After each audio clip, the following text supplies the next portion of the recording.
Chiquillos, chiquillas, ¿cómo están? Buenos días, buena semana para todos, para todas. Espero estén bien todos y todas junto a sus familias, tranquilos, en la casita, cuidándose. ¿Ya? Yo de acá les mando un abrazo, lo he echado de menos. Pero eso, ánimo, paciencia, ánimo con los trabajos, ya con las guías que hemos realizado. Y este video lo voy a hacer para repasar, resumir los contenidos que hemos visto a través de las guías, ¿ya? Voy a partir desde el periodo de entreguerras, no voy a tomar mucho en cuenta la Primera Guerra Mundial, pero tienen ustedes que considerar que esta Primera Guerra Mundial va a tener muchas consecuencias, ¿ya? Una de las más importantes va a ser después, ¿cierto?, la Segunda Guerra Mundial. Pero vamos a hablar entonces del periodo de entreguerras, que ocurre entonces entre 1919 y 1939, ¿ya? Es un periodo que marca los inicios del siglo XX, ¿ya? Y acá entonces, ¿se ve, no? Tenemos en el periodo de entreguerras el desarrollo de las vanguardias artísticas, la crisis de 1929 y el surgimiento de los totalitarismos, ¿ya? Comenzamos entonces con las vanguardias artísticas. Ustedes debieron, algunos pocos lo han hecho, desarrollar una guía, ¿ya? Donde yo les explicaba que durante este periodo el arte comenzó a avanzar de manera muy notoria, ¿ya? Y el arte ya no solamente buscaba la belleza, sino que buscaba expresar otros tipos de emociones, de anhelos, de sentimientos también. Incluso muchas veces volverse como una protesta contra la sociedad, ¿ya? Y contra la idea del progreso principalmente, que había sido ampliamente cuestionada a partir de la Primera Guerra Mundial, ¿cierto? A partir de que todos estos avances tecnológicos y técnicos que nosotros vivimos, que supuestamente nos iban a ayudar a llevar una vida mejor, terminaron aplicándose en todo lo contrario, en producir armas de destrucción masiva que obviamente se vieron utilizadas por primera vez en la Primera Guerra Mundial, ya que costó muchas, muchas muertes y atrocidades en Europa. ¿Ya? Entonces las vanguardias artísticas rompieron con la idea que antes tenía el arte de buscar solamente la belleza. Ahora quieren buscar como los límites, hacer que la gente, ¿cierto?, piense, que interprete la realidad desde otra perspectiva, ya desde otra mentalidad. Y entonces el arte se encarga como de construir nuevos mundos posibles en un futuro, así como de demostrar que además de la realidad que vivimos nosotros ahora, es posible vivir en otras realidades, ¿ya? Y para eso entonces el arte necesita buscar los límites. Y ahí vimos nosotros a artistas como Pablo Picasso, que inauguró una vanguardia artística que se llamaba cubismo, ¿ya? Vimos también a Salvador Dalí, ¿ya? Que pertenecía a una vanguardia artística llamada surrealismo, etcétera, etcétera, ¿ya? Durante los años 20, ¿ya? Durante la segunda década del 1900, se desarrollan entonces estas vanguardias artísticas que van a seguir desarrollándose durante la primera mitad del siglo XX. Se desarrollan nuevos tipos de música también. Todos los tipos de arte fueron tocados por esto de las vanguardias artísticas, ¿ya? Y lo más importante es que en Estados Unidos se vive una realidad que los historiadores han llamado los locos años 20, ¿ya? Donde las terribles vivencias de la Primera Guerra Mundial influyeron tanto a las personas que las personas comenzaron a pensar de que la vida era algo muy pasajero y corto y que había que aprovecharla al máximo. Y la economía de los Estados Unidos no había sido afectada por la guerra, todo lo contrario, se había visto favorecida por esta, porque los combates no fueron en el territorio de Estados Unidos y porque Estados Unidos pertenecía al bando ganador de la Primera Guerra Mundial. Entonces, las personas de Estados Unidos empezaron a gastar mucha plata, a vivir rápidamente, a comprarse autos. La industria de Estados Unidos empezó a producir entonces muchos, muchos, muchos autos, principalmente la industria de Henry Ford, ¿ya?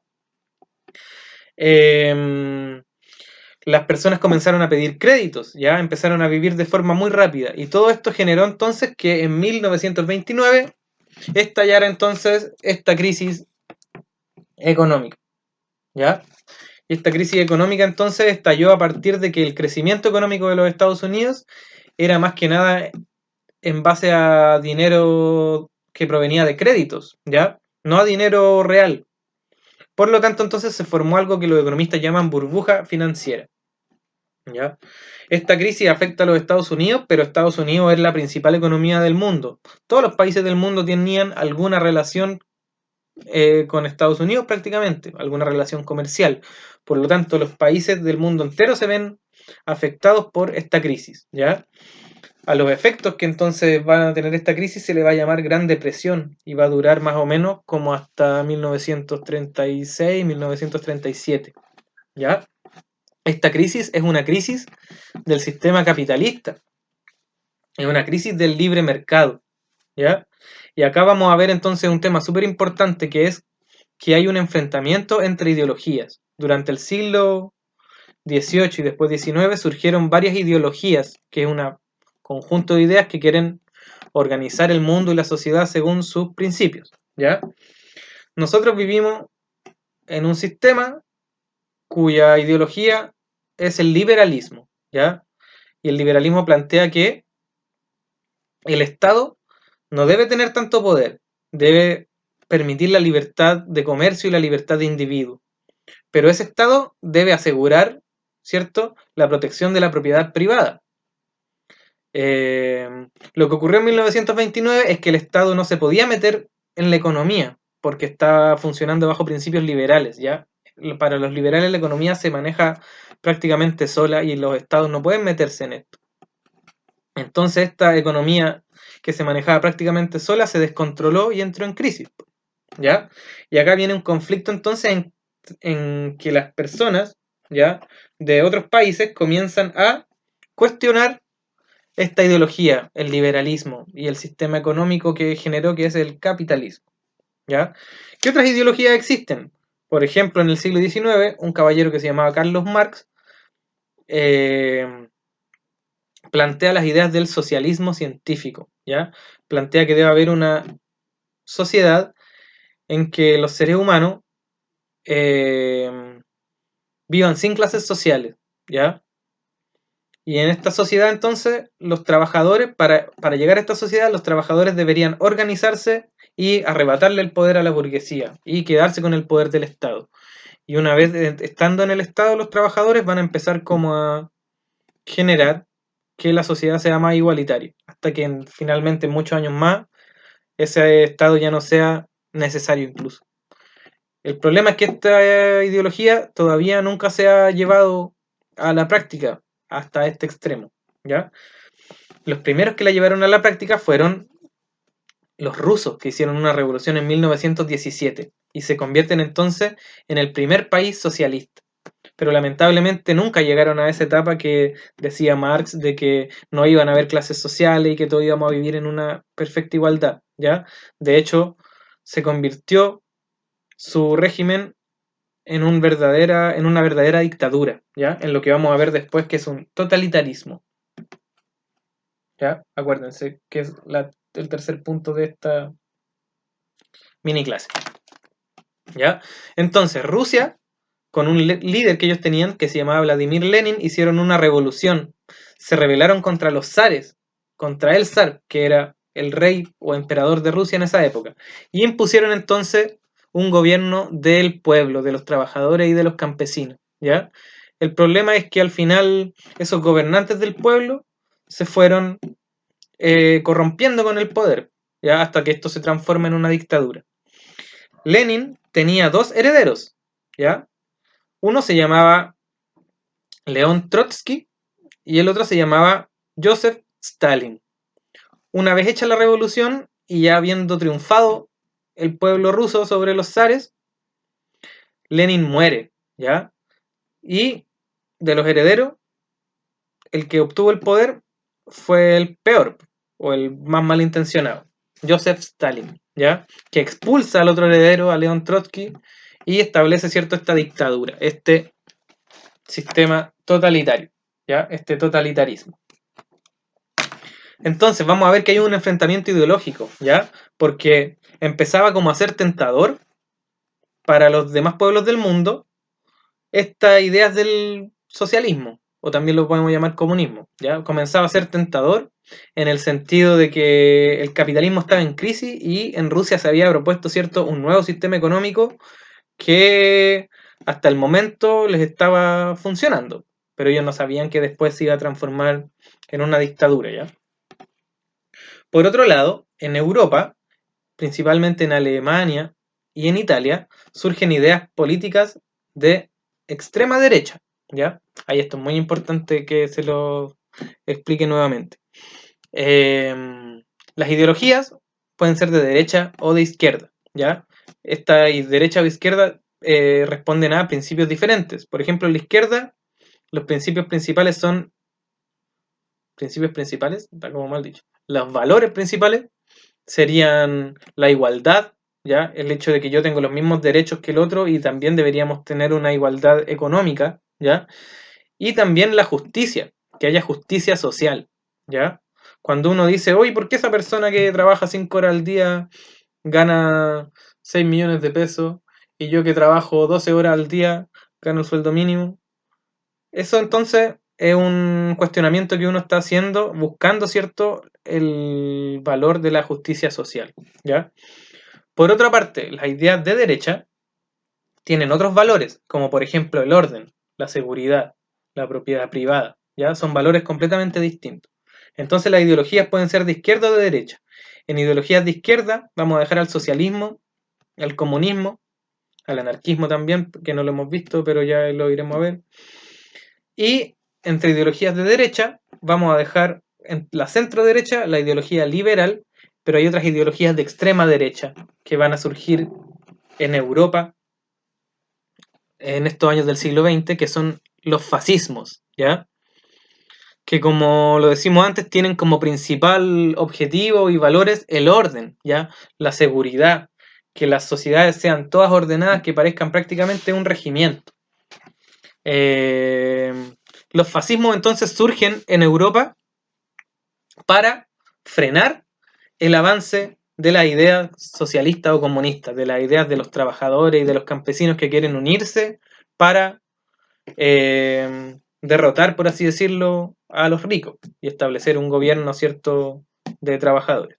Entonces, el fascismo en Italia es liderado por una persona que se llamaba Benito Mussolini, ¿ya? Y él se levanta contra los socialistas y comunistas de Italia y establece entonces un gobierno, una dictadura, ¿ya? Y después en Alemania va a ocurrir algo parecido.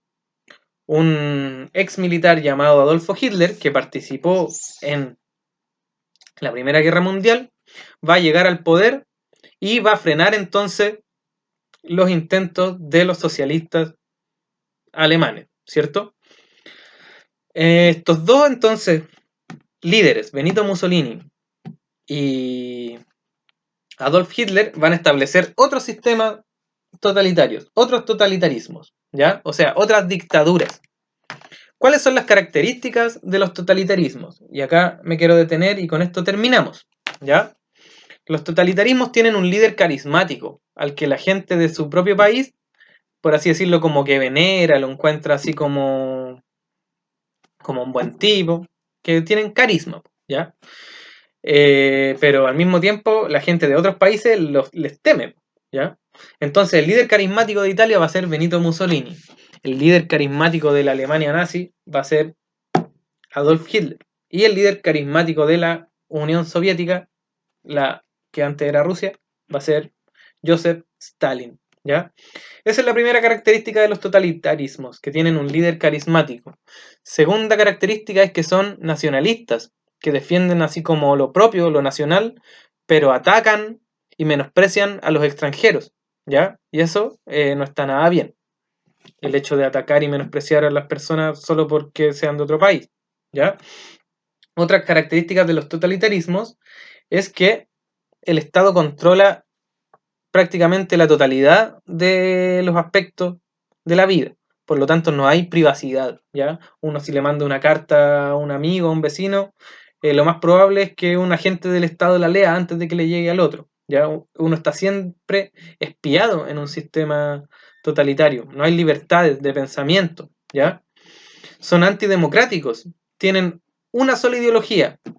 ¿Ya? Y tienen, por lo tanto, permitido existir un solo partido, que es de la ideología, ¿cierto?, del líder carismático. Otra cosa importante es que son violentos. Creen en que pueden expandirse y mantener su poder mediante el uso de las armas, ¿ya?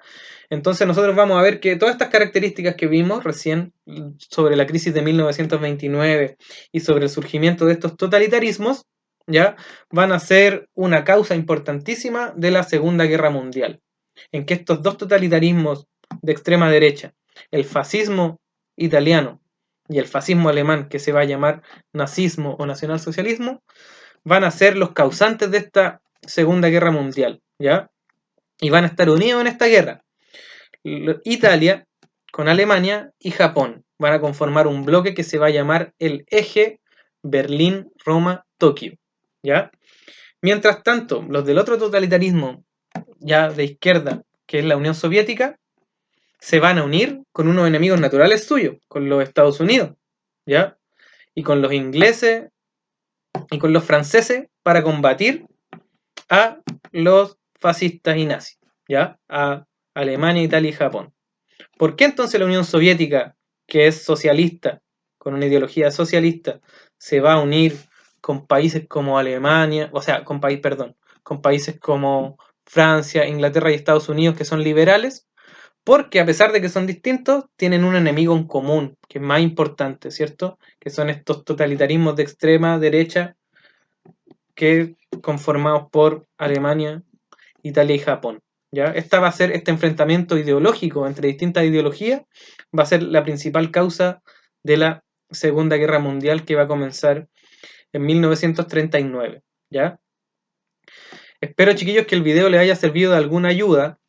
Ante cualquier duda que tengan, pueden escribirme a mi correo hvicente.sz@gmail. Si no, en el correo del curso también hay un mail donde yo dejo mi teléfono, si pueden escribirme por WhatsApp. Así que saludos para todos, para todas, espero les haya servido. Cualquier duda, háganmela saber. Y un abrazo para todos y todas. Nos vamos a ver pronto. O tal vez no tan pronto, pero nos vamos a ver igual, ¿ya? Así que paciencia y eso. Cuídense mucho.